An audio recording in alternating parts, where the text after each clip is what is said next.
OK.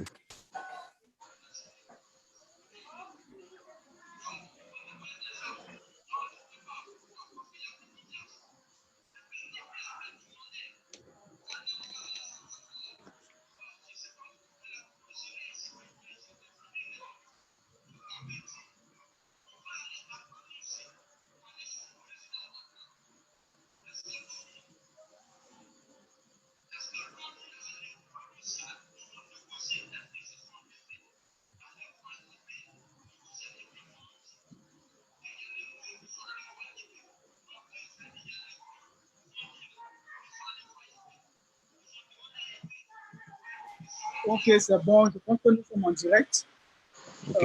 sur Facebook de la Journée du Code également. Donc, Ezekiel, tu as toute la place. En attendant que tout le monde arrive, tu vas déjà souhaiter la bienvenue à ceux qui sont là. Et puis, voilà. Ok, pas de souci. Bonsoir à tous, bonsoir à toutes. Je suis Ezekiel Kwame. Déjà, bienvenue à notre session sur notre passion organisée par Aki Technologie Côte d'Ivoire et Sud de Côte. Voilà, moi c'est Ezekiel Kwame, développeur front-end. Aujourd'hui, on parlera de mon expérience personnelle dans le télétravail. Voilà. Et donc, on parlera de tout ce que j'ai eu à faire, le travail que j'ai eu à faire, l'expérience que j'ai eu à gagner durant les nombreux mois depuis que je suis à Aki Technologie en tant que développeur front-end. Voilà. Et donc, déjà, je vais essayer de parler de mon parcours si c'est possible. Voilà. Noélie, c'est possible, non? Oui, c'est possible. Voilà. Ok. Ouais, c'est possible. Et donc, comme je disais, j'ai quelques années développeur front-end. Mon parcours, je suis titulaire d'un BTS option informatique développeur d'application. Voilà. En Côte d'Ivoire, à l'Institut LKM, obtenu en 2013. J'ai commencé le développement concrètement en 2015. Bon, j'ai eu à faire un stage de validation au ministère de la Défense en 2014. Et c'est en 2015 que j'ai réellement commencé le développement par l'apprentissage du langage Java. Voilà. Je faisais du Java J2SE, voilà, Standard Edition pour le développement des applications desktop.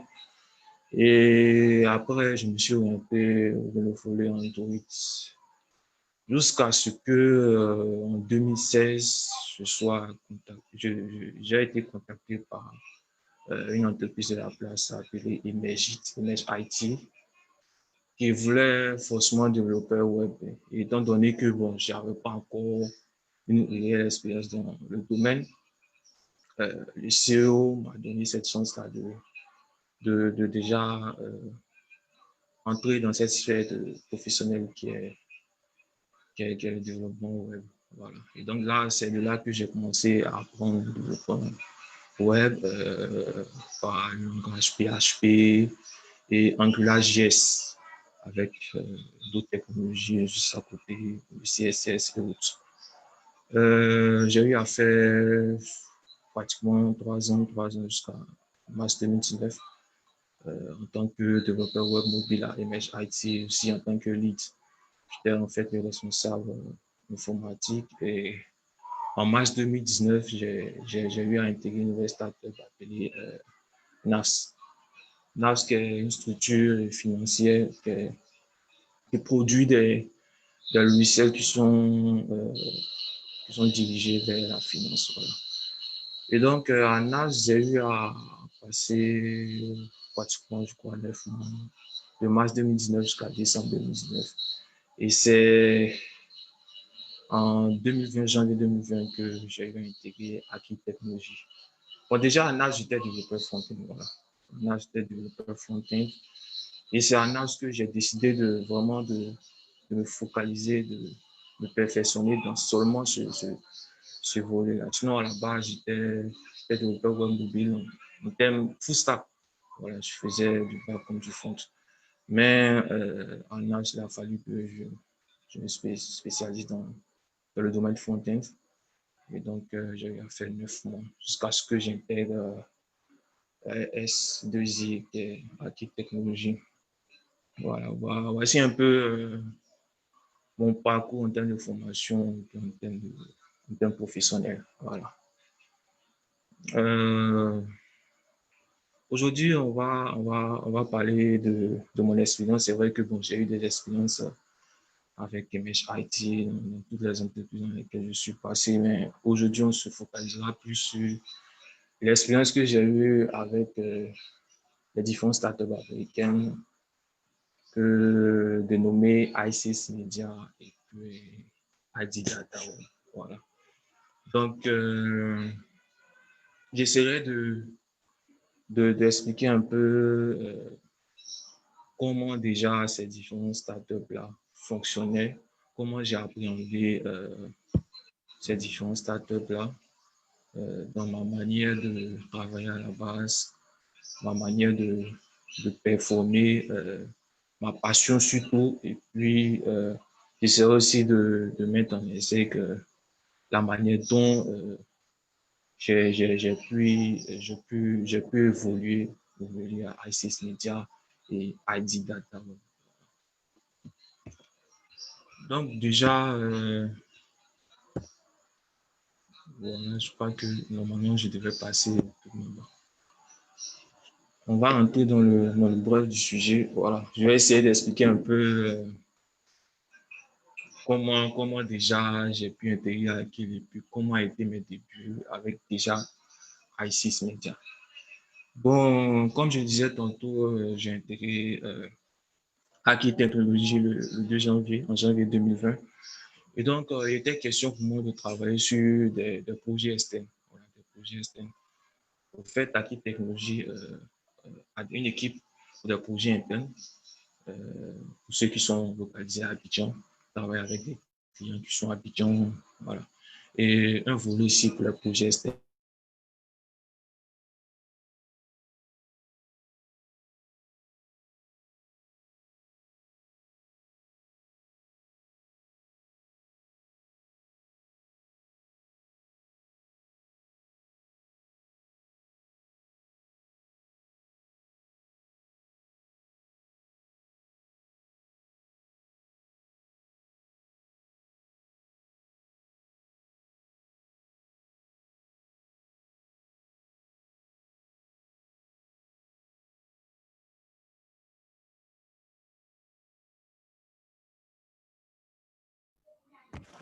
Noélie, il semble qu'on a perdu Ezekiel.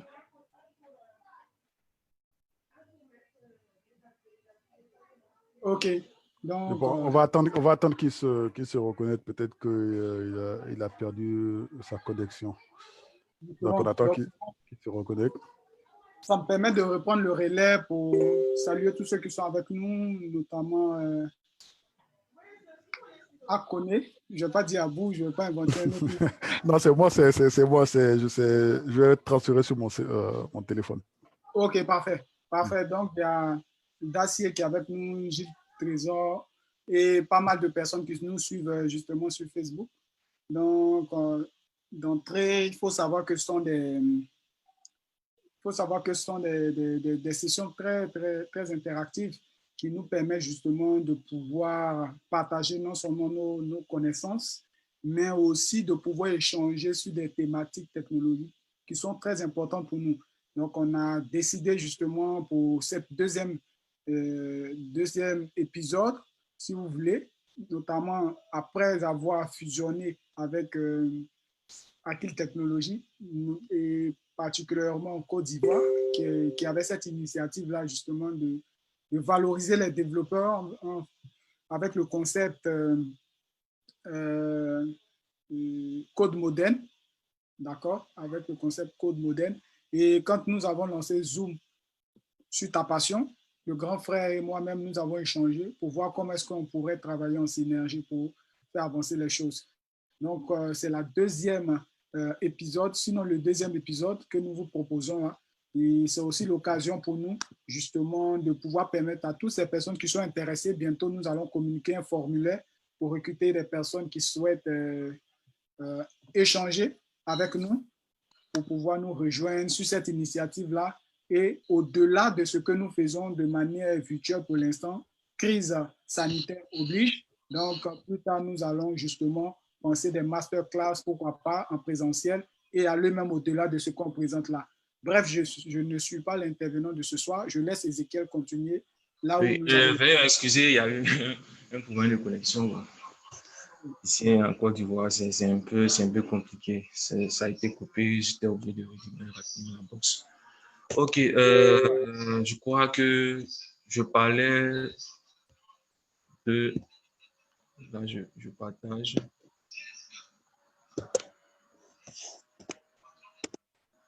Voilà.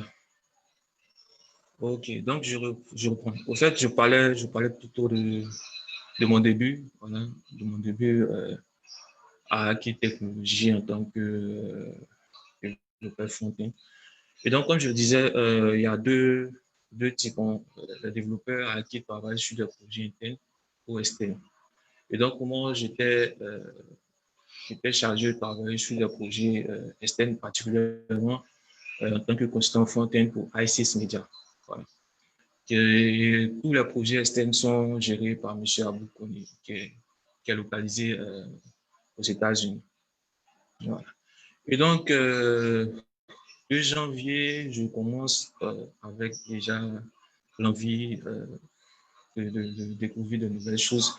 Et donc, là, j'étais normalement comme tout nouveau, il faut déjà installer tout ce qui est outils de travail et autres. Voilà. Et donc, selon déjà le début, ce dont je savais que les différents développeurs ICS Media, surtout sur le projet sur lequel j'ai travaillé était avec des technologies telles qu'AngularJS.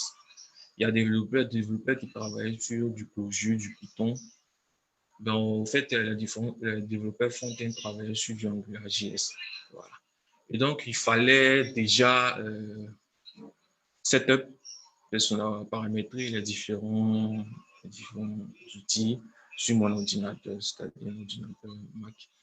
Et donc, déjà, premièrement, j'ai été déjà surpris de la manière dont les éléments dont il fallait disposer pour pouvoir installer déjà le NESPA. Il faut dire que déjà, I6 Media utilise un système de cloud. Voilà, un système de cloud.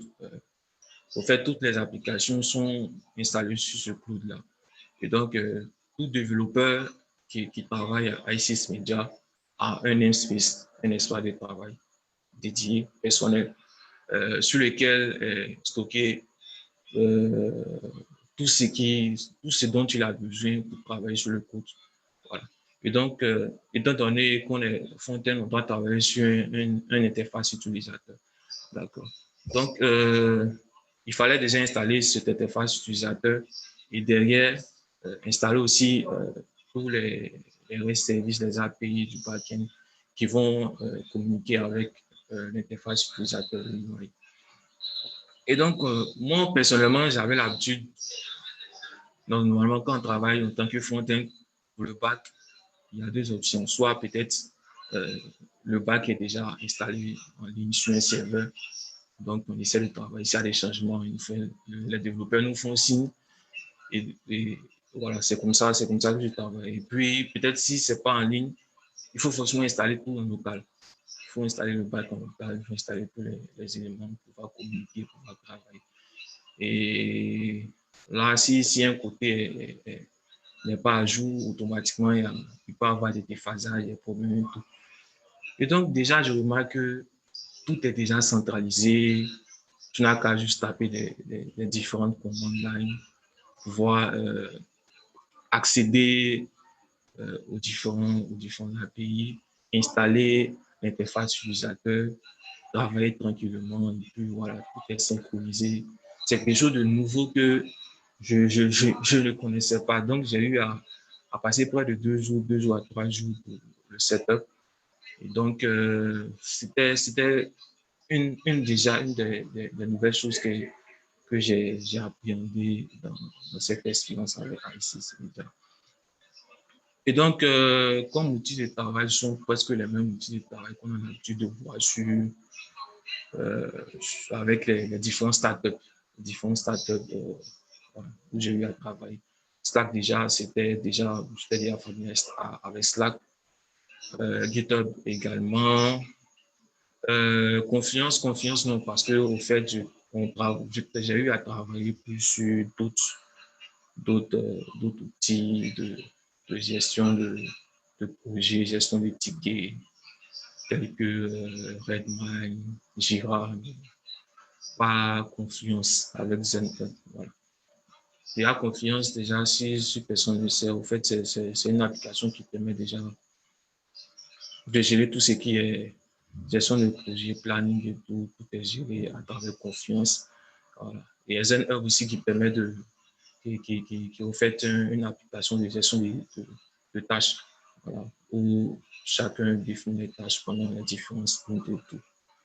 Donc, j'ai eu à faire ces différentes installations et je crois, après le 3e jour, je crois bien, j'ai eu à être présenté à la communauté. Il faut dire que déjà, ICS Media, c'est une entreprise qui fait plus, qui essaie de collecter au fait des données. Ils sont plus sur du marketing, mais du marketing orienté sur les contenus des réseaux sociaux, comme YouTube, Facebook, Instagram et autres. Ils essaient de collecter des informations de sorte à aider les différents startups, les agences marketing, les brands, à pouvoir canaliser leur stratégie marketing. Voilà. Voilà. Donc, c'est un peu ça. Donc, j'ai eu à être présenté à ICS Media. Et donc, oh, fuck up, nigga. Nigga. Yeah, fucking nigga. Yeah, fucking nigga. Yeah. veuillez m'excuser, il y a quelques problèmes là. On s'excuse pour ça. Je pense que vous en avez tous entendu parler. On vient d'être victime de ce qu'on appelle le Zoom bombing d'un raciste qui est venu en live pour nous insulter, ignorer. Ça fait partie. On a partagé le lien sur les réseaux sociaux avec le mot de passe et c'est pour ça qu'il y a des gens qui vont essayer toujours de faire ce genre de trucs. Donc, merci, Noélie, d'avoir immédiatement réagi. On reste vigilant sur ce genre d'incident et on continue. Ok, bon, j'ai des problèmes lorsque je mets en plein écran. L'écran est tout caché là. Vous voyez mon écran? Il est tout blanc pour l'instant. Bon, il va falloir que je coupe parce que apparemment c'est ce bombing là qui vérifie. Je vais le partager.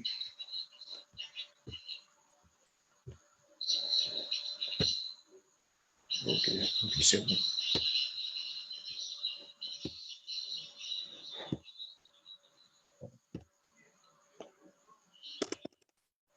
Ok. Et donc, comme je disais, au 3e jour, j'ai été présenté à l'équipe. Déjà, avec ICS Media, comme je l'ai dit, c'est plus une entreprise qui essaie de donner qui essaie de collecter des informations sur différentes métriques qui sont définies à travers des vidéos qui sont sur les réseaux sociaux. Et donc, là, il fallait déjà, ICS Media ne développait pas l'anglais. Et donc, moi, à la base, bon, j'avais pas un bon niveau en anglais, surtout en anglais parlé. Donc, il fallait déjà communiquer avec eux. Premièrement, à assister aux différents stand-up et donner les différents statuts en parlant bien sûr anglais. Et donc là, au début, c'était quasiment impossible. Donc, mon supérieur, M. Abou, a décidé, donc il fallait déjà que s'il y a des stand-up, que lui prenne la parole. Au cas contraire, s'il n'est pas là, c'est lui qui essaie de donner les statuts à travers les messages sur Slack. Donc, au début, c'était vraiment compliqué de pouvoir communiquer avec eux. J'avais beaucoup de problèmes. Et donc, la manière de l'understanding, la manière de comprendre l'anglais était vraiment très étranger pour moi. Donc, déjà, j'ai été présenté et là, ils ont été vraiment accueillants. L'intégration n'a pas été difficile, même si c'est vrai que bon, au début, je ne communiquais pas anglais, on parlait avec eux, mais seulement à travers des écrits sur Slack. Et donc, ils ont eu à me... Ok, je vois que je vais couper. Ils ont eu à me donner déjà une première tâche au 4e jour. Donc déjà, pour ma part, j'étais vraiment motivé parce que bon, d'abord, je suis quelqu'un de passionné. Je suis quelqu'un de passionné. J'apprends beaucoup vite. Et beaucoup, pour les entreprises, je suis passé, on disait que j'étais techniquement bien, j'apprenais vite. Et donc, la première tâche, j'étais vraiment motivé. Et donc, après l'installation de mon airspace, il y a eu un premier problème avec le code. Étant donné que j'étais assez nouveau, il fallait comprendre le code, mais bon, étant donné qu'on m'avait déjà lancé dans le pays, il fallait forcément donner le meilleur du monde et puis apprendre directement le projet. Donc, j'ai commencé sur la tâche et j'ai eu un premier problème. Et là, c'est là que j'ai remarqué que, au fait, j'ai rentré dans un environnement qui était où vraiment il fallait donner la qualité. Au début, je me disais, forcément, il fallait juste. J'avais déjà les documents nécessaires, il fallait juste résoudre les différentes tâches, avancer. Mais au premier abord, le premier problème qui est venu m'a ouvert les yeux sur déjà une grande chose qui a permis de m'ouvrir les yeux sur certains aspects du code, mais surtout aussi au niveau de la qualité. Parce qu'en tant que consultant front-end, c'est vrai que bon, on travaille en tant que consultant front-end, mais on doit rendre un travail qui est de qualité. Et comme aussi ce sont des startups américaines, eux ne jouent pas avec, ces différentes choses. Comme ce que dit, ce sont des détails. Voilà. Et donc, j'ai remarqué que il fallait pas se focaliser seulement sur le rendu. Parce que c'est vrai, le code, il peut peut-être fonctionner, mais il y a des éléments de qualité qui doivent pas être mis à l'écart. Et donc, c'est ce deuxième point-là qui a été un deuxième, je dirais un premier déclic, mais une deuxième expérience pour moi. Voilà. Et donc, il a passé 3 jours, 4 jours avant que je fasse mon premier PE. Et là, j'ai vu en quelque sorte déjà comment les autres développeurs interagissaient à travers le rendu de mon code, à travers les pull requests. Et donc, ça m'a permis déjà de performer, de challenger. Et puis, ça m'a permis aussi de donner du code de qualité. Voilà, du code de qualité. Et mon premier pair, je crois, ça a été 4 jours. Au 4e jour, ça a été, 4e, 5e jour, ça a été validé. Donc, quand ça a été validé automatiquement, voilà, j'ai reçu des félicitations parce qu'au fait, ICS Media, lorsque, par exemple, un développeur rend une tâche, surtout une première tâche, c'est pas une application sur Slack qui permet déjà de féliciter, en quelque sorte, les différents développeurs. En fait, cette petite application de Slack, pour moi, pour ma part, je pense qu'elle permet déjà de consolider au fait l'esprit d'équipe dans une entreprise, dans une startup. Voilà. Donc déjà, pour le premier PE, quand ça a été validé automatiquement, voilà, j'ai été félicité. Moi, déjà, pour ces dons de félicitations, bon, c'est pas quelque chose de grand, mais ça a été déjà quelque chose qui m'a encore boosté sur ma manière de travailler, sur le futur fait. Voilà. Et donc, je peux dire que concernant aussi la méthode du travail, comme je disais, il y a des développeurs de plusieurs horizons, Je côtoie actuellement des développeurs ICS Media qui sont des nationalités coréennes, de nationalité ukrainienne, il y a des Américains, je crois bien il y a des Latinos aussi. Et donc, cette différence de culture déjà, et puis cette différence de développeurs expérimentés, seniors, entre autres, et juniors, m'a permis déjà de challenger, déjà de me frotter aux grands développeurs. Parce qu'au fait, les développeurs, je disais, quand je regarde le code des développeurs américains, il y a une certaine qualité qui ressort par rapport moi-même à mon code que je produisais avant. Je dirais même, peut-être même par rapport au code de certains développeurs qui sont peut-être mes frères développeurs ivoiriens.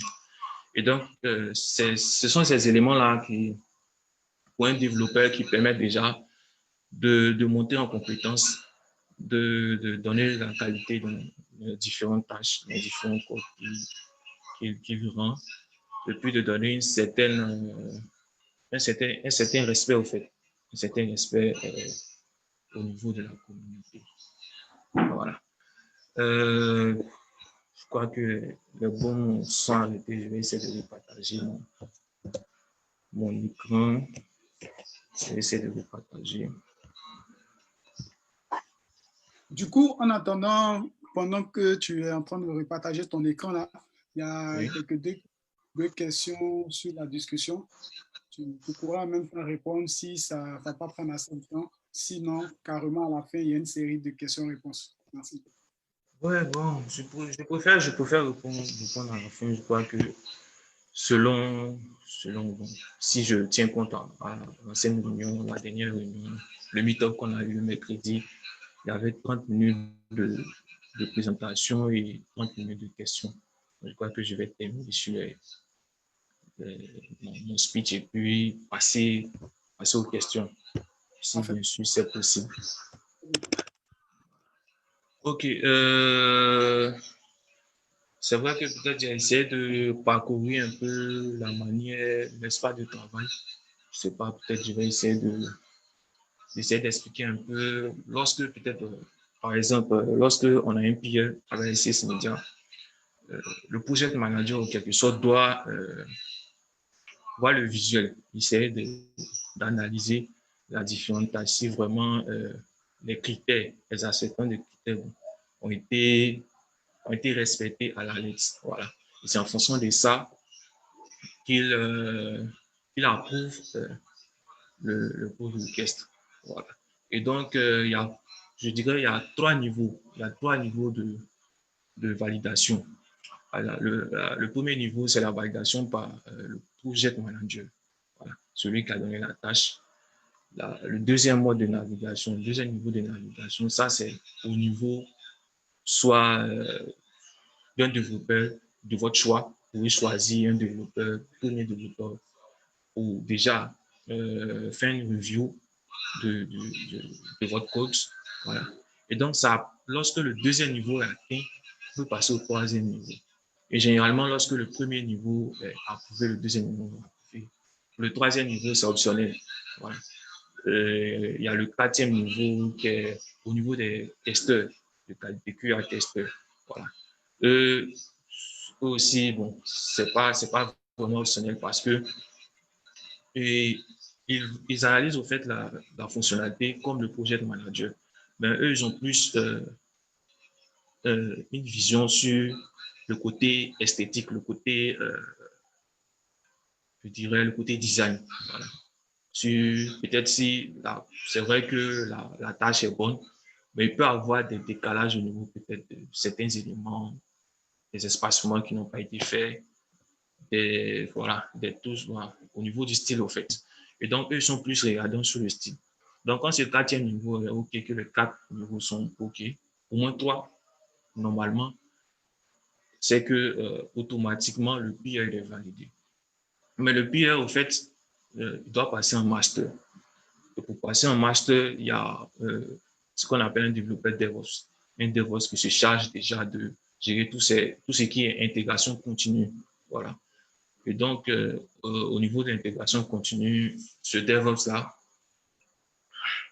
lui, il reçoit des informations. Si, par exemple, un pull request a été validé, il reçoit telle information, il vérifie si il n'y a pas d'incohérence dans le commit qui a été fait.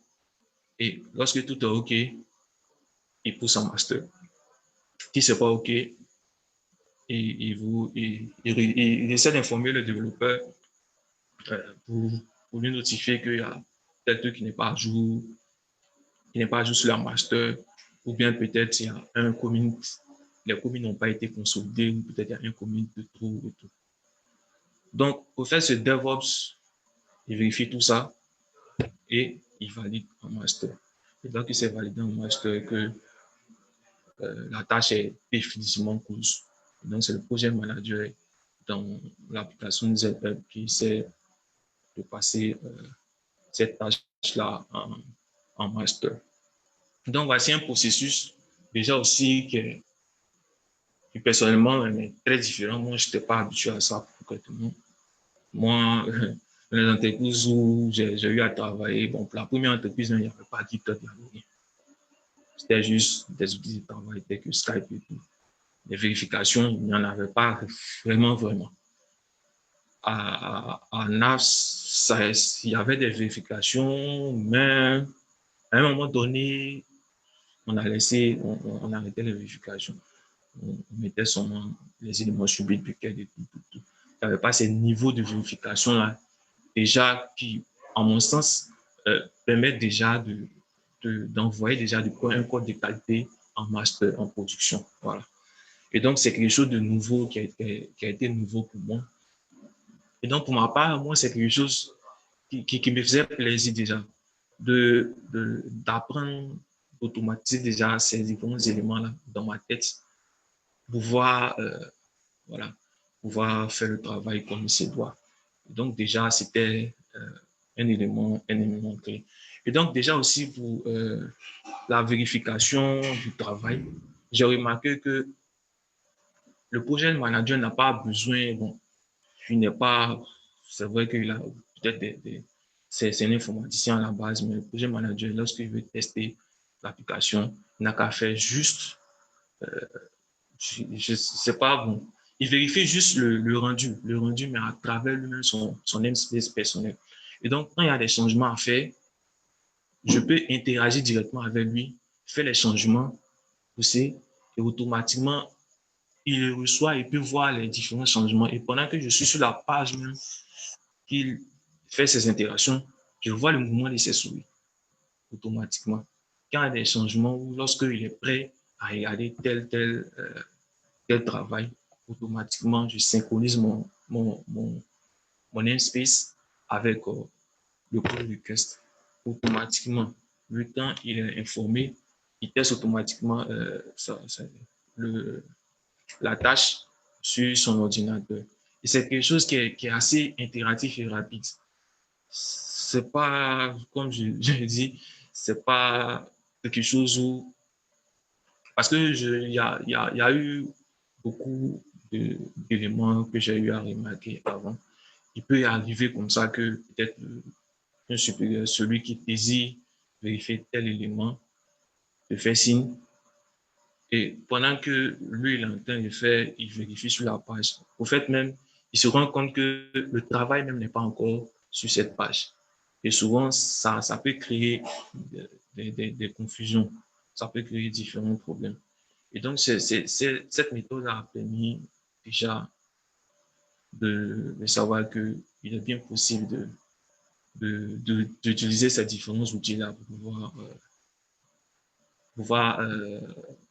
pouvoir être au top, voilà. Avec ces différents éléments, le projet manager n'a pas besoin de se fatiguer la tête automatiquement. Et tout est centralisé sur le cloud. Voilà. Donc, c'est un peu ce que j'avais à dire sur ce côté. Maintenant, concernant la collaboration, comme je le disais, l'intégration n'a pas été difficile. Quoique le premier mois, je ne participe pas à tous les meet-ups. À part quelquefois, je tombe malade, mais je ne participe pas à tous les meet-ups. Et donc, étant dans un mois de télétravail, et puis étant consultant pour une entreprise de IC Media, il fallait déjà que je pose les balises à mon niveau pour déjà respecter les tâches, respecter leurs différents cultures, leurs manières, le code de conduite et tout, afin que déjà ça permette aussi aux clients, comme le dit M. Koné, d'être en jaillit. Voilà. Donc, il y avait des stand-up chaque jour, des stand-up journaliers. Il y avait quelquefois des meet-up. Même si je n'avais pas un bon niveau d'anglais, je participais au meet-up. Les meet-up, je crois, avec l'heure américaine, c'était aux environs de 15, 16 heures. Voilà.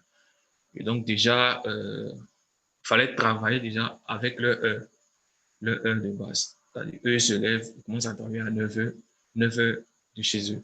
Je crois que c'est GMT-5 plus 5, je ne suis pas trop sûr. Maintenant, à notre niveau, ici, en tant que consultant, je dois travailler aux heures du client, c'est-à-dire à partir de 14 heures jusqu'à 22 heures. Donc, il y avait des meet-ups chaque jour. Je devais participer à ces meet-ups. Quoique sur les différents outils de G Suite, je crois bien dans le calendrier, il y avait déjà des reminders qui étaient déjà installés. Donc, 10 minutes avant, automatiquement, il y avait une alarme qui venait. Donc, j'étais déjà prêt. Ça me permettait déjà de ne pas être en retard. Ça me permettait déjà de gagner déjà leur confiance en étant déjà présent, en partageant mon statut.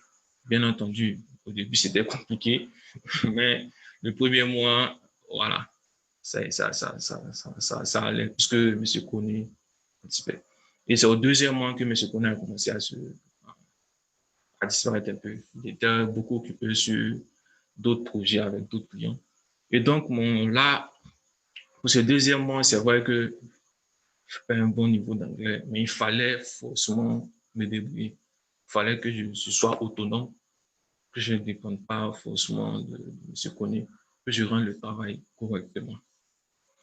Et donc, au début, M. Koné, même avant les pires, il vérifiait le code. Au deuxième mois, il a remarqué que vraiment, j'arrivais à m'en sortir. Et donc, au deuxième, il m'a laissé le libre arbitre. Je pouvais moi-même faire mon code. S'il y avait des incohérences, que peut-être je sentais que ce n'était pas tout ça, je le faisais signe, il faisait signe. Si je me sens OK, que tout est OK, je balance le pied et je le mets en tant que secondaire, c'est-à-dire celui qui vérifie le code, premièrement. Après, bien sûr, le projet de manager. Et donc, je participais au meetup en son absence et j'arrivais déjà à donner mes statuts en anglais, bien sûr, mais sans trop rentrer dans les anglais trop dit au fait. Voilà. Donc, voilà, je donnais mes statuts simplement et les collaborateurs, au fait, eux, ils savaient déjà que mon anglais n'était pas assez bon. Donc, ils essayaient de me localiser un peu, me dire, ah, voici telle tâche, quel est ton point, quel est ton statut. Et puis, automatiquement, je commençais par ma phrase, je dis, ah, I'm working in the statute. Puis je peux dire peut-être I will try to finish the issue today or tomorrow. Je me fatiguais pas trop la tâche, mais quand même ça allait. Dans l'écrit, quand j'avais des différents problèmes, surtout au niveau de tout ce qui est au niveau du truc, avec mon espèce, je le partageais avec le DevOps. Voilà. Le DevOps, vraiment, c'est parmi dans la collaboration, au fait, c'est lui, au fait, même qui m'aidait beaucoup. Il est beaucoup ouvert, il est beaucoup réactif. Et ça m'a permis déjà d'avancer rapidement dans mes tâches parce que quelquefois, le namespace ne fonctionnait pas bien. Il arrivait que le PC, par manque d'autonomie, s'éteignait brusquement. Quand j'allumais, tout était à refaire. Il fallait relancer le serveur local pour qu'il soit synchronisé avec celui qui est sur le cloud. Donc, c'était un peu difficile pour moi, mais il m'a aidé dans cette tâche-là. Voilà. Et donc, comme je disais, il y a plusieurs cultures. Et cette différence de culture-là m'a permis de savoir que déjà, Isis Media est une entreprise qui est vraiment ouverte, qui ouvre ses portes à tout type de développeurs du moment où tu as des qualités à revendre. Il n'y a pas de souci. Et donc, comme je le disais, il y avait des Coréens, il y avait des Ukrainiens, des Américains, des Anglais, et puis les Latinos et tout. Donc, déjà, quand il y avait des petits problèmes, il n'y avait pas de souci. On essayait de communiquer sur Slack. Ils étaient très réactifs. J'avançais très bien avec eux. Et il est arrivé même à un moment où on devait travailler sur un nouvel utilisateur, une nouvelle interface utilisateur. Voilà. Et donc, il fallait déjà, pour les différents développeurs seniors, faire une sorte de Spark. Le Spark, au fait, sont les recherches. C'est le projet manager qui définit les recherches, puisque le projet, l'application sur laquelle on travaille, qui s'appelle, je crois, Content Analytics, voilà, devait être refait. Voilà. Il devait être refait. Et donc, un SPAC, c'est-à-dire des recherches devaient être faites par les différents développeurs seniors sur la technologie qu'on allait utiliser. Donc là aussi, bon, je dirais que c'est peut-être une anecdote aussi. Voilà. Là aussi, il y avait deux choix. Il avait deux choix. Il avait un choix pour travailler sur du Clojure script, puisque la majorité des développeurs AICS Media sont des développeurs full stack, mais qui ont une connaissance sur le langage Clojure. Et donc, d'un côté, un des développeurs de AICS Media devait faire des recherches sur Clojure. Et d'un autre côté, un des développeurs devait faire des recherches sur React. Et donc, il y a eu des recherches qui se sont faites. Et donc, à ce moment-là, il y avait plein de meet-ups qui se faisaient. Et donc, ces meet-ups-là, je participais à ces meet-ups. Et là, j'ai vu comment les différents ingénieurs développeurs américains conversaient sur certaines différentes thématiques. Avec les stand-up, ce n'est pas assez visible parce qu'on passe en revue très rapidement les différents statuts sans trop discuter. Mais avec les méthodes, ces gens de méthodes, ce sont déjà avec mon niveau d'anglais, c'était pas facile, mais il fallait déjà suivre déjà comment ils conversaient et comment j'essayais de définir les différents jalons pour chaque projet. Et donc, 2 semaines après, on a eu à choisir React. Et aussi, il y a eu des recherches pour travailler sur le nouveau design. Là encore, j'ai eu à côtoyer un designer américain. Je crois que c'est Paul Best. Voilà. Et donc, là encore, j'ai vu que la qualité y était. La qualité y était. Lorsqu'on a fini les meet-ups, il a eu des sessions encore avec les différents project managers. Il y a même un nouveau project manager qui est entré dans la startup. Et après, quand il a eu à donner les différents éléments, faire le travail, tout était là. Il fallait tout simplement, en tant que nous front-end, récupérer ces éléments-là, taper le CSS et commencer la conception du nouvel UI. Voilà. Donc, déjà, c'était quelque chose que je considère comme quelque chose de professionnel, quelque chose de qualité. Et ça m'a permis aussi de côtoyer un designer de cette plante-là. Voilà. Et donc, au final, on a commencé à travailler sur du React. Et il y a eu encore beaucoup de méthodes. On devait réfléchir sur les différents éléments qu'on a utilisés dans le React. On doit fonctionner de quelle manière, quels sont les éléments NPM, il fallait préparer le Docker. Voilà. Et donc, le Docker aussi, ce sont des... Il faut dire que chaque application a ici Media porte un nom. Ça, c'est quelque chose que j'ai remarqué, je trouve ça amusant. Ça porte un nom d'une célébrité américaine comme ça. Et donc, chaque fois qu'ils veulent créer un petit module, un APS ou bien une petite application, que ce soit front-end ou back-end, automatiquement, ils donnent un nom. Et donc, pour l'application React, il y a eu Mike Tyson. Voilà, on appelle Mike Tyson. Et donc, c'est quelque chose aussi qui est un peu funny, mais déjà, on sent que il y a du professionnel, mais on travaille dans le fun, en fait. On travaille dans le fun, dans la convivialité et tout. Voilà. Ce que j'ai eu à remarquer. Et donc, comme je disais, au deuxième mois, j'ai eu à travailler sur le troisième mois également. Plus. C'est moi seulement qui faisait, bon, c'est pas que c'est moi seulement, je travaillais plus parce que M. Kouné était occupé sur d'autres travaux avec le client. Voilà. Donc, Alors, je crois que j'ai passé en revue presque tous les éléments. Je crois que mon temps est presque fini, mais je vais essayer de passer aussi conclure rapidement. Allô, Ezekiel? Oui. Tu me permets en 2 minutes déjà de résumer et puis faire une conclusion, comme tu l'as dit, afin qu'on puisse passer à la série des questions. Merci. OK.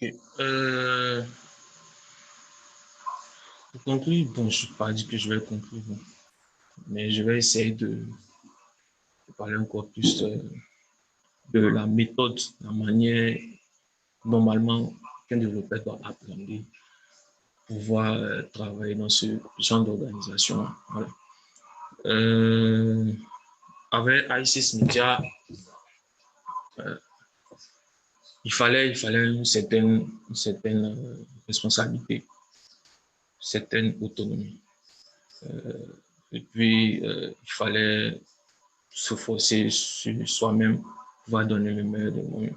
Et comme M. Abou connaît, il a signifié le mec qui dit il faut être clutch, voilà. Il faut être transparent, il faut être responsable, il faut respecter au fait, le minimum qui permet déjà à l'employeur, au client, d'être satisfait. Donc, à mon niveau, étant passionné déjà, c'était quelque chose qui était moi, pas compliqué à faire. Puis, le télétravail, c'était pas quelque chose de nouveau pour moi. J'avais à faire avec les 3 entreprises pendant une période donnée. Donc, c'était quelque chose d'assez assez familier pour moi. Mais il fallait tout juste respecter les différents horaires pour le stand-up, être à jour sur les différentes tâches. Il fallait forcément donner soi-même, voilà, challenger avec les autres développeurs, apprendre de ses erreurs, surtout apprendre de ses erreurs. Et puis, copier ce qui est bon, ce qui est de qualité. Parce que la comparaison que j'ai faite au début de ma qualité de code et celle que j'ai rencontrée ne sont pas les mêmes. Et les startups américaines ont des développeurs qui, déjà, pour ma part, ont travaillé ont étudié dans de grandes universités, ont une certaine expérience. Mais le fait de les côtoyer m'a permis déjà de voir qu'il y a du boulot à faire. Il ne faut pas rester dans ses lauriers, il faut toujours travailler, il faut copier ce qui est bon, ce qui est de qualité. Et ça m'a ouvert les yeux sur ces éléments. Bon, je vais passer un peu rapidement pour Adi Data Web, si vous le permettez, Mobi. Pour Adi Data Web, bon, c'est pas assez typique à I6 Media. Bon, c'est pas les mêmes technologies, mais c'était la même année de travail. Mais la différence, c'est qu'il n'y avait pas de développeurs. Il fallait donner des tâches, le supérieur donnait des tâches automatiquement. Il fallait rendre ces tâches dans le temps imparti. Voilà. Et donc, les technologies Angular pour le front-end. Le Spring Java, en fait, c'est le back-end, mais bon. Étant donné que je parlais en front-end, j'avais une certaine idée sur le back-end. Il fallait installer en local. Et donc, la collaboration en communication, était pas mal. Avec mon patron, Koné Abou, il y avait différents codes de revue qui m'ont permis encore de surpasser et puis d'apprendre de mes erreurs. Voilà. Et donc, avec Adi Data Web, la comparaison, il y a assez de différences. Mais ce que je retiens, c'est qu'avec I6 Media, ça a été une très grande expérience. Et je continue toujours de profiter de cette expérience, de faire de côtoyer les différents développeurs. Et donc, le conseil déjà, enfin pour mes frères développeurs, et surtout aussi pour les entreprises qui sont dans le domaine informatique, déjà pour les développeurs. Pour les développeurs, pour ma part, les développeurs dans le télétravail, c'est quelque chose qui peut être difficile. Il y a peut-être des facteurs externes qui peuvent un peu gâter en quelque sorte la bonne qualité du travail dans le télétravail. Voilà. Il y a des développeurs de sexe féminin qui peuvent avoir des enfants, ils peuvent avoir, par exemple, pour être à la maison en télétravail, et il y a du bruit et tout. Mais on a aussi notre part. Et comme on a aussi notre part, on doit déjà poser les jalons, mais tous les mesures qu'il faut pour pouvoir faire le travail comme il faut, d'une bonne disposition, sans être distrait, bien sûr. Voilà. Et donc, pour cela, il faut être connecté, il faut être focus, il faut être concentré, il faut toujours rester toujours être passionné, chercher à apprendre, faire toujours des veilles technologies. Tous les conseils, le conseil aussi, je donne pour les développeurs qui sont nouveaux. Comme M. Abou Koné l'a dit aussi le mercredi, pour ceux qui sont juniors, il faut toujours pratiquer. Il faut pratiquer. Sans la pratique, ça ne marche pas. Et Google est notre seul espoir, comme je l'ai dit. Parce que moi, je n'ai pas, concrètement, je n'ai jamais couru derrière un développeur média pour moi quelque chose. Tout ce que je sais, tout ce que j'ai appris, c'est devant un écran fermé dans la chambre 24 heures sur 24. Et je l'ai fait, je continue de le faire. Et c'est comme ça que je suis devenu ce que je suis. Donc, on peut côtoyer des développeurs pour apprendre. Mais ça, à ce niveau, c'est lorsque vraiment, vous avez une problématique très importante à lui offrir. Et aussi, ne vous attendez pas que ce développeur vous donne la solution automatiquement. Parce que il faudrait que vous sachiez le faire vous-même.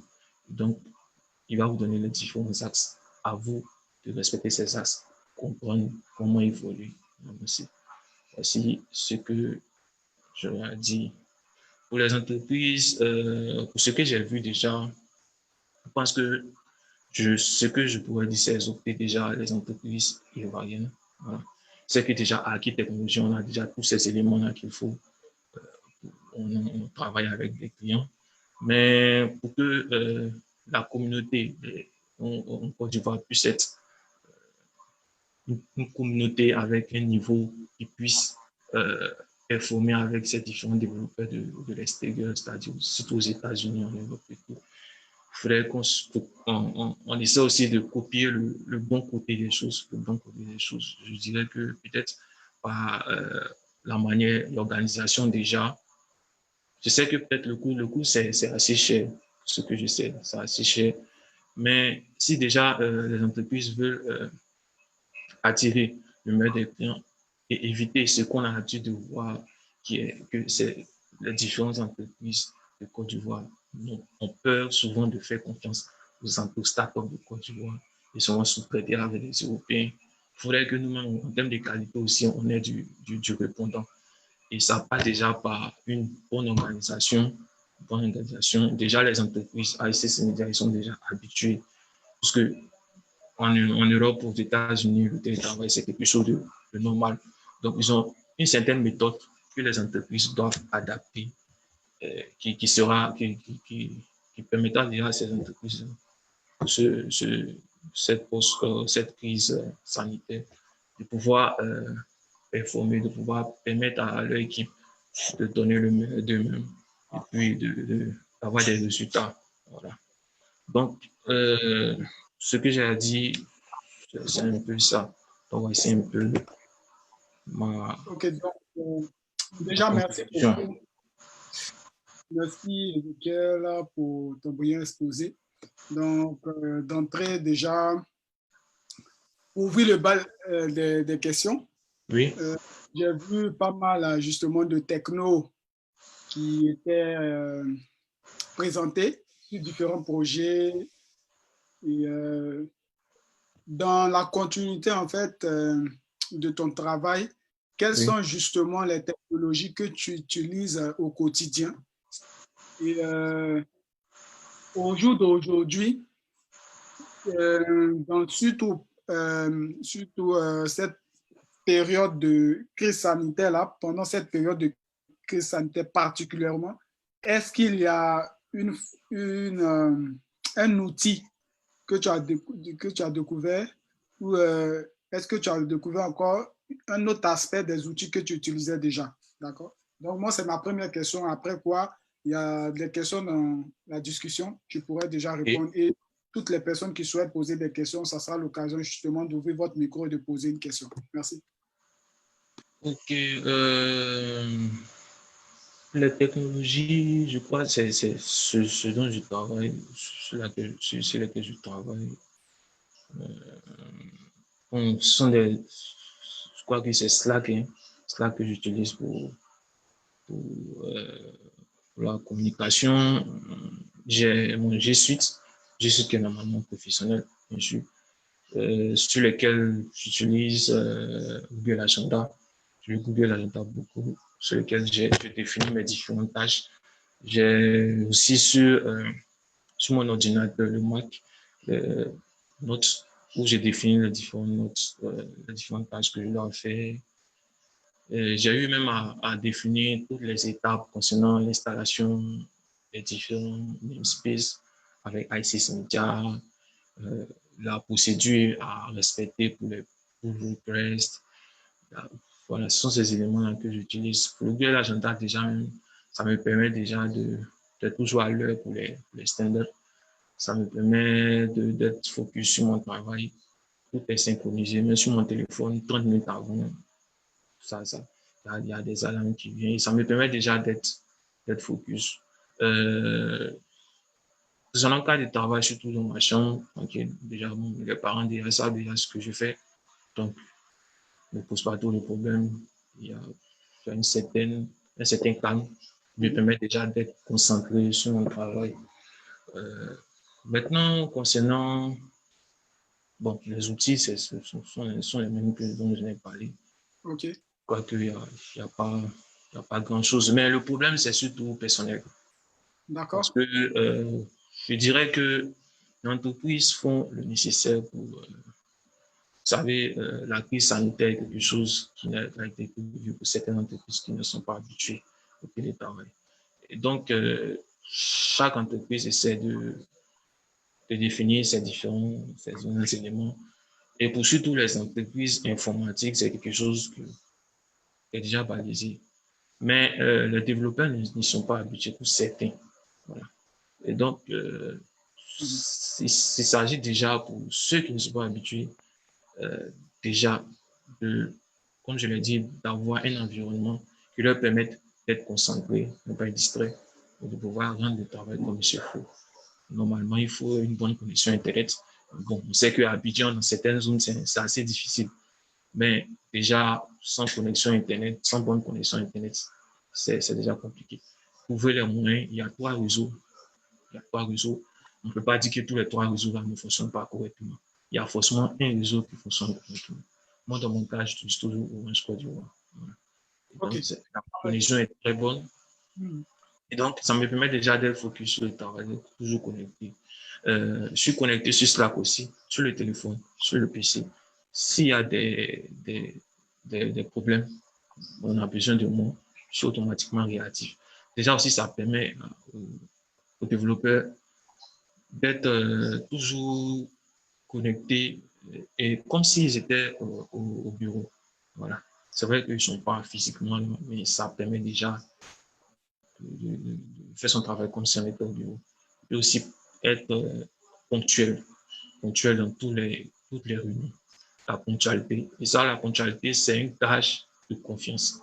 Quelqu'un qui est professionnel, s'il est ponctuel, c'est déjà, il a déjà fait la majeure partie parce que déjà, il gagne la confiance de ses collaborateurs et aussi de son employeur. Et c'est un cas aussi qui est beaucoup redondant, un problème qui est beaucoup redondant dans ce milieu tout mon produit. Donc, être ponctuel et aussi toujours apprendre davantage. Apprendre davantage, toujours collaborer avec ces différents collaborateurs, ces masters, ces développeurs qui ont un niveau plus élevé ou en tant que développeur avancé. Voici un peu ce que j'ai par rapport à la question. Ok, Pour les parfait. autres questions, je ne sais pas si c'est possible que tu parcours les poser automatiquement parce que bon, je ne sais pas. On voit plus de discussion au niveau de... Ok, chat. Ok.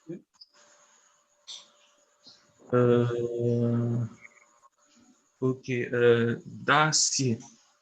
Coucou, monsieur Kwame, s'il vous plaît, quel est le rôle d'un dev front-end en entreprise? Le développeur front-end il est chargé de concevoir l'interface utilisateur. En fait, l'interface utilisateur, c'est lorsque vous allez sur un site, il y a une page qui vous est présentée. Les différents éléments, les différentes interactions que vous avez lorsque vous cliquez sur un bouton, quand vous cliquez sur tel élément, tout le visuel là, c'est ce développeur front-end qui le fait. Et le développeur front-end utilise certains outils communs le front-end, JavaScript surtout. Parce que le JavaScript, c'est côté front. Ça permet de définir une interface utilisateur. Et pour rendre aussi le style, il faudrait du CSS. Et donc, on utilise tous ces assemblages pour donner du rendu à l'utilisateur. C'est tous ces ensembles-là que le développeur front-end fait. Voilà. Voici un peu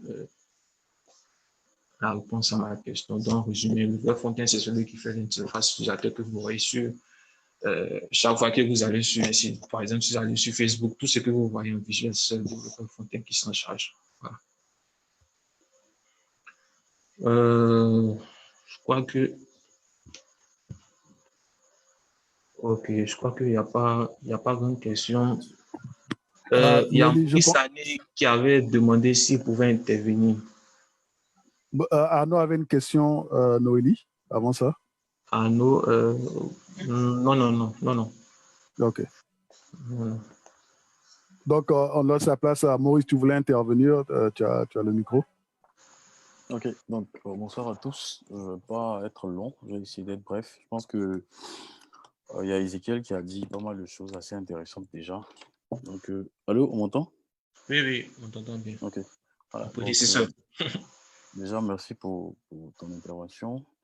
Ce que je voulais, enfin, c'est plutôt une contribution à ce que tu as déjà dit, c'est plus un additif.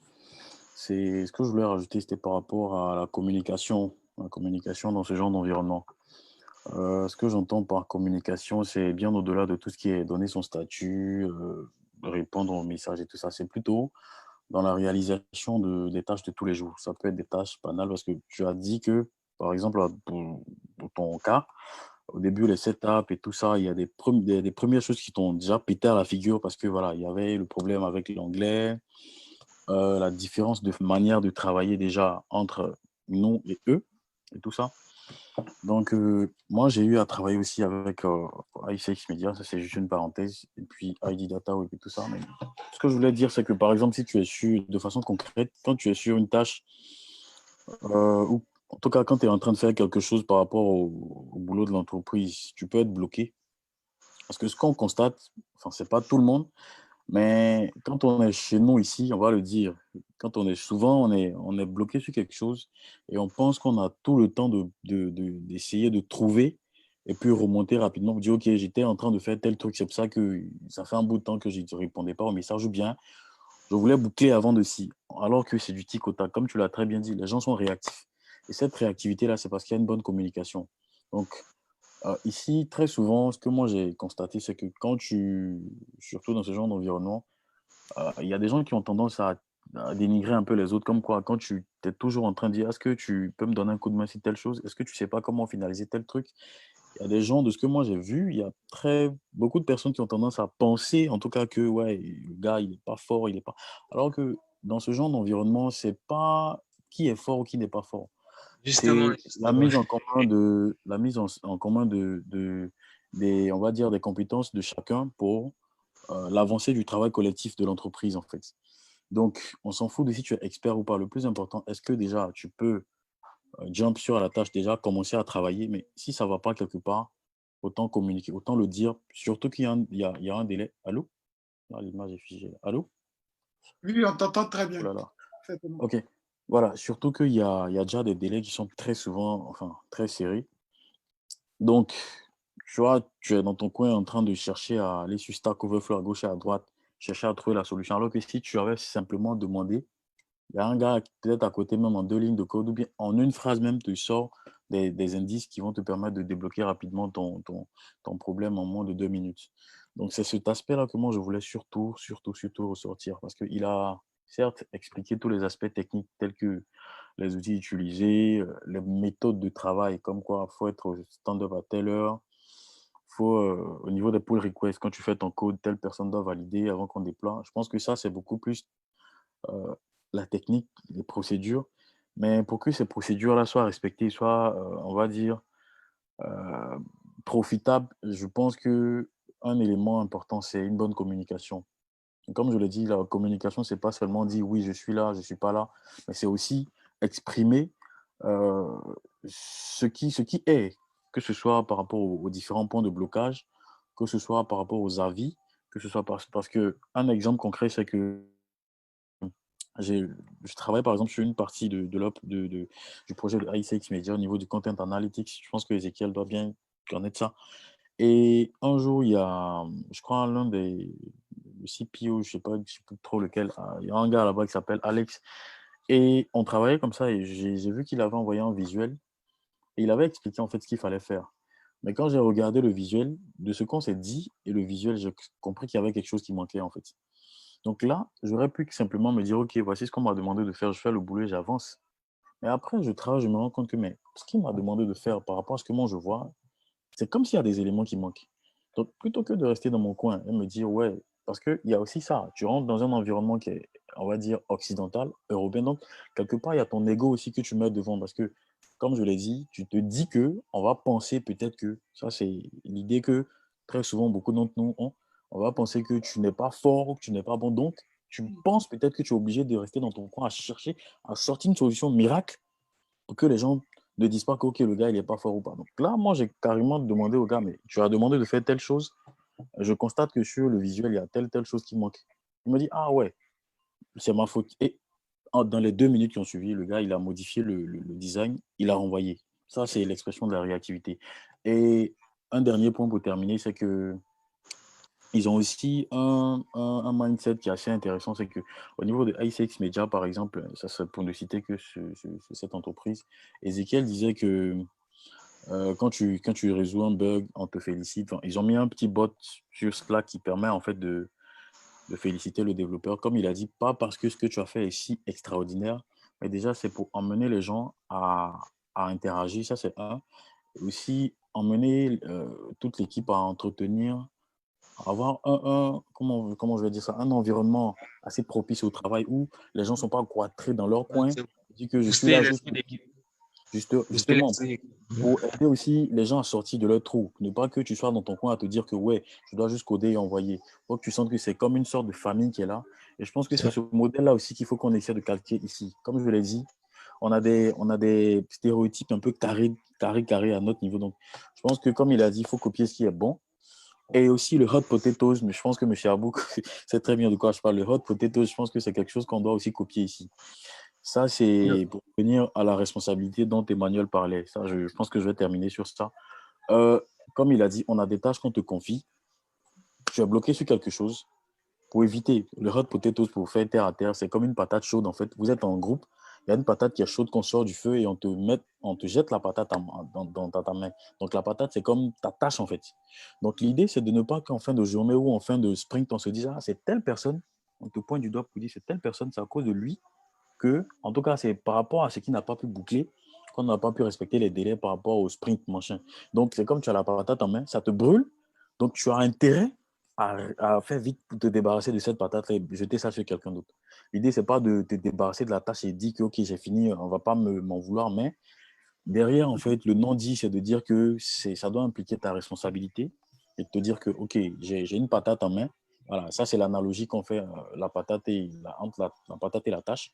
J'ai une tâche. Voilà, je peux avoir des points de blocage parce que le développement, c'est l'un des métiers où le cerveau fonctionne à 1000 à l'heure, en fait. Voilà, et tout ne se passe jamais comme prévu. Donc, il faut déjà se dire que ça peut se bloquer à tout moment. Mais comme je le dis, je le répète encore, la communication, surtout dans ce genre d'environnement. Parce que eux, à leur niveau, la confiance, c'est quelque chose d'assez important. Et pourquoi c'est important? Parce que, comme il a dit, il y a des développeurs coréens, chinois et aussi. Toi, tu t'es levé. Et même là encore, les gars, même quand ils se lèvent pour aller manger, il signifie qu'il est parti manger. Parce qu'il sait qu'il est dans une équipe. On peut à tout moment jeter une patate sur lui. C'est une responsabilité qui incombe. On peut dire, c'est lui qui doit déployer tel truc. On t'écrit, t'es pas là, alors que tu reviens, tu dis non, j'étais parti manger. Là-bas, c'est pas si je dois dire, c'est pas ça, quoi. Donc, surtout, la Transparence. communication, c'est un élément assez, voilà. Toi, tu l'appelles transparence. Bon, il y a plusieurs synonymes, mais j'ai voulu vraiment expliquer en détail ce que ça voulait dire. Parce que quand tu dis communication, si tu le prends au premier degré, tu vas juste penser se parler. Mais derrière, il y a bien plus que parler, en fait. Exprimer réellement Ouais. où est-ce qu'on en est. Parce que le plus important, c'est le travail qui nous réunit tous là. Le Coréen, le gars qui est, voilà, les Sani et autres, c'est le travail qui nous réunit. Après, eux, ils ont essayé d'aller plus loin, en essayant d'instaurer un environnement assez fraternel pour permettre aux gars de sortir, pour permettre à chacun de sortir de son trou et de donner le meilleur de lui-même. Voilà, Ok. donc, c'était ma petite contribution. Vraiment, merci beaucoup. Si, On clôture le meeting dans 10 minutes, sinon 15 au maximum. Je pense aussi que c'est très bien d'avoir touché l'aspect soft skill qui n'ont forcément rien à voir avec la partie technique, je veux dire les valeurs humaines qui te permettent de te distinguer justement dans un projet qui réunit plusieurs personnes qui ne sont pas forcément physiquement ensemble. Et c'est aussi très important dans cette atmosphère de télétravail-là. Donc, je pense que s'il y a d'autres personnes qui souhaiteraient intervenir sur ces 10 minutes avant qu'on ne clôture le meeting, voilà, posez vos questions.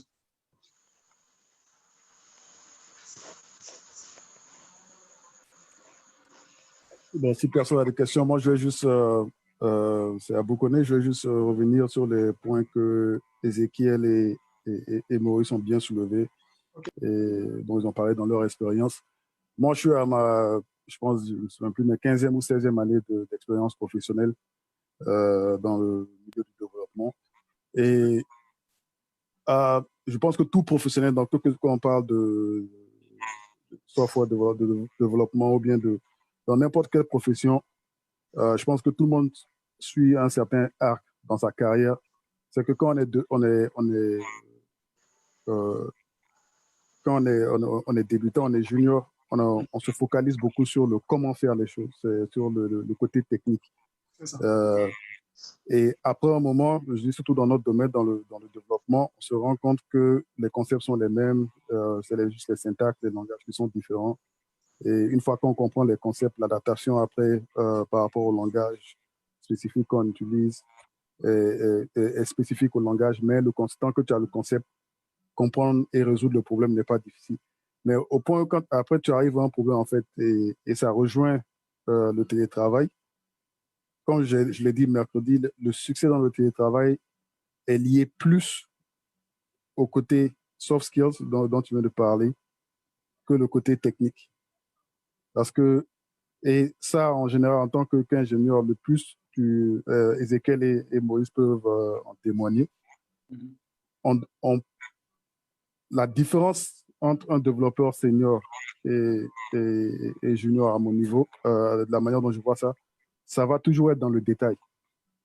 Parce que le développeur senior connaît l'importance des détails, en fait. Ce qui semble être un détail pour un développeur junior, aux yeux d'un développeur senior, ça, en fait, représente le problème lui-même, en fait. Donc, le plus vous avancerez dans vos carrières, le plus vous vous rendrez compte que les détails sont importants. Et je pense qu'Ezekiel a appris la leçon, Maurice aussi a appris la leçon. Ce qui est important, en fait, dans la culture ici, dans la culture des développeurs, c'est justement cette attention aux détails, en fait. Quand tu codes, en fait, le but n'est pas de juste livrer quelque chose rapidement et que ça marche. Ça, c'est ton brouillon, mais c'est de livrer vraiment ce dont toi-même quelque chose que tu serais fier, en fait. Ce n'est pas juste de se dépêcher pour faire quelque chose rapidement et puis marcher ça, mais est-ce que ça a été optimisé? Est-ce que c'est vraiment la meilleure manière dont ça a été ça a été fait? Et ça, c'est quelque chose que non, que tu peux faire seul. Tu ne peux pas le faire seul, en fait. Parce que c'est quand tu es dans une équipe que que tu présentes ton travail à d'autres et que c'est raffiné. Comme on dit en anglais, iron sharpen iron. C'est le fer qui aiguise le fer.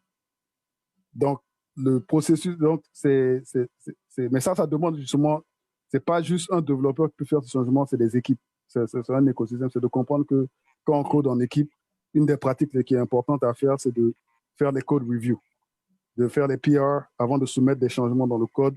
C'est de présenter ça aux autres pour qu'ils puissent faire leur revue dessus. Et ça te permet toi aussi de te bonifier parce que non seulement ton travail, ça permet aux autres d'apprendre à propos de ce que tu fais, mais en faisant des remarques dessus, ça te permet de voir des trucs que tu n'aurais pas forcément anticipés. Donc, c'est juste un des aspects de l'expérience, en fait, que je pense que, ou en ce moment où je suis dans ma carrière, en ce moment, ce qui est important pour moi, ce ne sont plus les langages, ce ne sont plus les trucs, mais c'est la manière de créer le logiciel, en fait, la beauté qu'on trouve dans les processus. Comment est-ce qu'on peut livrer du code de la manière la plus efficace possible, en fait. Donc, c'est une étape que j'espère que moi, ça m'a pris 15 ans pour y arriver, mais avec les outils qu'on a en ce moment, les connaissances, les formations qu'on a, j'espère que vous pourrez y arriver beaucoup plus rapidement que moi. Ouais, c'est ce que j'avais à contribuer. Naturellement. Il y a une question. Ok. Gilles Trésor m'a parlé. Je crois que c'est la dernière, je crois. Bonsoir, M. Ezekiel Kwame. Très belle intervention. Ma question est la suivante. Quelles techno front-end sont plus utilisées et qu'on devrait favoriser pour travailler en freelance de nos jours? Bah, les techno front-end, il y en a je crois, des qualités. Hein. Il y en a des qualités. Je ne peux pas dire qu'on devrait favoriser l'une et laisser l'autre. Mais tout dépendra de l'équipe que vous avez. Voilà, l'équipe que vous avez. Si vous voulez partir une équipe avec peut-être des connaissances sur toutes les techniques front-end, peut-être là vous pourriez opter pour une des techniques telles que Angular ou peut-être React. Mais React est beaucoup plus utilisé en termes de techniques front-end, même pour opter pour Angular, React. Et tous ces éléments aussi, ça dépend en fait de quel type d'application vous voulez concevoir. Et donc, pour travailler en freelance, je crois, ça dépendra de l'équipe. Ça dépend de l'équipe. Si par exemple, on veut prendre en freelance, la plupart, c'est beaucoup React. C'est beaucoup React. Mais cela ne vous empêche pas de pouvoir maîtriser avoir quelques petites bases dans certaines technos et maîtriser une des technos. Pour ma part, moi, je maîtrise plus Angular. J'ai des connaissances en React et en Vue, mais étant donné que je n'ai pas affaire à différents projets dans ce volet-là, à un moment donné, je peux en Vue.js. Donc, voilà. C'est un peu. Donc, pour conclure, ça dépendra de votre équipe. Vous pouvez utiliser Angular, vous pouvez utiliser React, vous pouvez utiliser Vue. Voilà. Alors, Moi, j'ajouterais dessus rapidement mon opinion. Je pense que dans le marché du travail en ce moment, si on veut aller en freelance, la technologie à connaître de bout en bout, c'est React. Ça, il faut être honnête à propos de ça. Je pense que la framework front-end qui a le Plus plus, répandu, utilisé. ouais, c'est la plus répandue, la plus utilisée en général pour les startups. Angular bon, il y a une différence entre les deux, ça c'est clair. React, c'est plutôt une librairie où Angular est une framework. Angular a beaucoup plus de fonctionnalités, mais elle est beaucoup plus difficile à apprendre. C'est pour ça que, en général, les startups utilisent React et les institutions, disons les institutions déjà solides, les compagnies les plus grandes en général ont tendance à utiliser Angular justement à cause du fait que et ça c'est mon opinion personnelle, que disons, les institutions, les compagnies établies, les institutions en général, les équipes de développement qui sont déjà établies, où il y a déjà des rôles, et en général, quand ils prennent de nouvelles technologies, ils doivent le faire en groupe. Et le fait que Angular soit une framework, c'est-à-dire c'est une manière opiniée, quelqu'un a déjà fait l'opinion, a déjà fait des choix pour vous, et vous dit comment faire ce que vous allez faire. Du point de vue de ces institutions et du management, il est beaucoup plus facile d'utiliser ce genre de framework pour une équipe, parce qu'il y a une manière structurée de faire les choses que tout le monde va devoir suivre et apprendre en même temps. Par rapport à quelque chose comme React qui est beaucoup plus flexible, et c'est justement le coût de cette flexibilité-là, c'est que si on ne sait pas ce qu'on fait, on peut se perdre assez facilement. Mais c'est beaucoup plus attirant pour les startups qui sont beaucoup plus agiles et qui peuvent changer de technologie beaucoup, où le coût de changement de technologie n'est pas aussi lourd que dans les grandes compagnies. Mais en général, je dirais React et Vue, si vous voulez travailler en général avec les startups. React d'abord, ça c'est clair. Vue peut-être en deuxième, mais si vous aimez plus les industries classiques, comme les milieux financiers, les grandes compagnies, Angular. Je crois que M. Abou qu'on a tout dit, donc j'espère que les réponses t'ont véritablement satisfait. Ouais, ce que je voulais rajouter en une phrase rapidement, c'est que dans la question, il a beaucoup plus parlé du mode freelancing. Bon, là, M. Abou a donné une opinion assez claire, mais ce que je voulais moi rajouter, c'est qu'aujourd'hui, cette question-là, elle revient beaucoup sous plusieurs formes, surtout dans les milieux, on va dire, estudiantins, puisque Internet aujourd'hui permet à tout le monde de savoir qu'aujourd'hui, on parle d'Angular, React et tout ça. Mais ce que je voulais dire à la personne qui a posé la question déjà, c'est d'axer.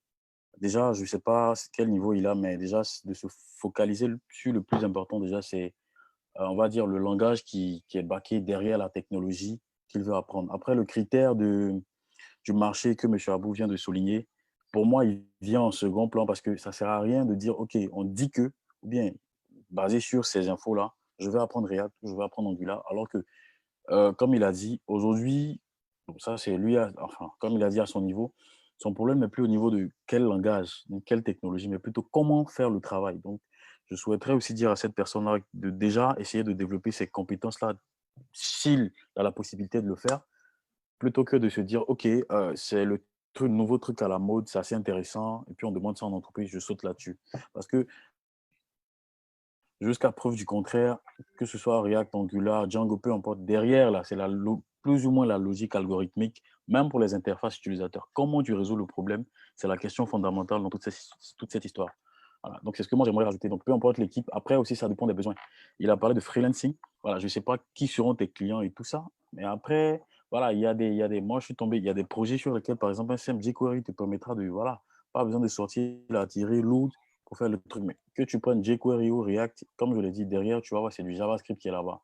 Donc, développer aussi ces compétences de bas niveau là, avant de déjà se focaliser sur voilà, le plus haut, en fait, ce que moi, je voulais rajouter. super. Donc déjà, merci à tout le monde. Je comprends vraiment l'engouement des uns et des autres. Le thème même, il est déjà, pour ne pas dire le concept, il est évocateur. Zoom sur ta passion. On sait que tout ce qui touche à la passion est très difficile de s'en défaire. Justement, on a passé assez de temps, mais c'est très instructif.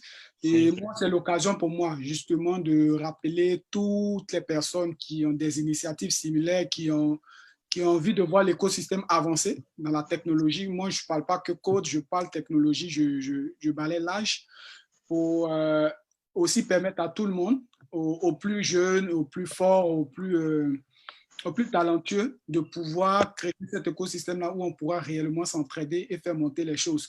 Donc, c'est l'occasion pour moi de dire, de faire de vous également des ambassadeurs de ce concept qui ira au-delà du concept, bien entendu, puisque nous ferons un planning sur les 6 mois à venir, c'est-à-dire à partir de juin, pour caler déjà les interventions et les personnes qui viendraient intervenir des 4 coins du monde.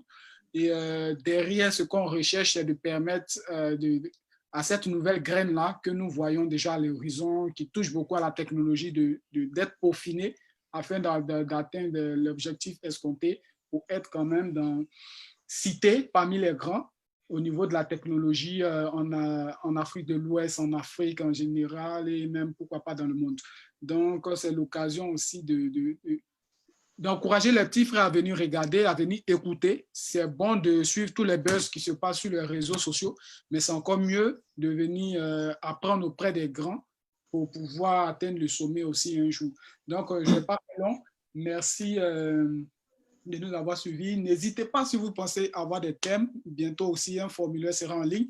On va vous le partager. Même si vous êtes déjà passé une première fois, vous pouvez venir avec un autre thème qui pourrait intéresser d'autres personnes ou inviter vos amis à remplir le formulaire. Et derrière, nous, on se chargera justement de faire le planning pour permettre à tout le monde de pouvoir diversifier non seulement les interventions, toucher plusieurs niveaux, mais en même temps aussi permettre à bien d'autres personnes, à des dames dans les technologies, à pourquoi pas des moins jeunes, à des seniors, des juniors, de pouvoir intervenir sur cette plateforme-là et créer l'émulation autour des technologies.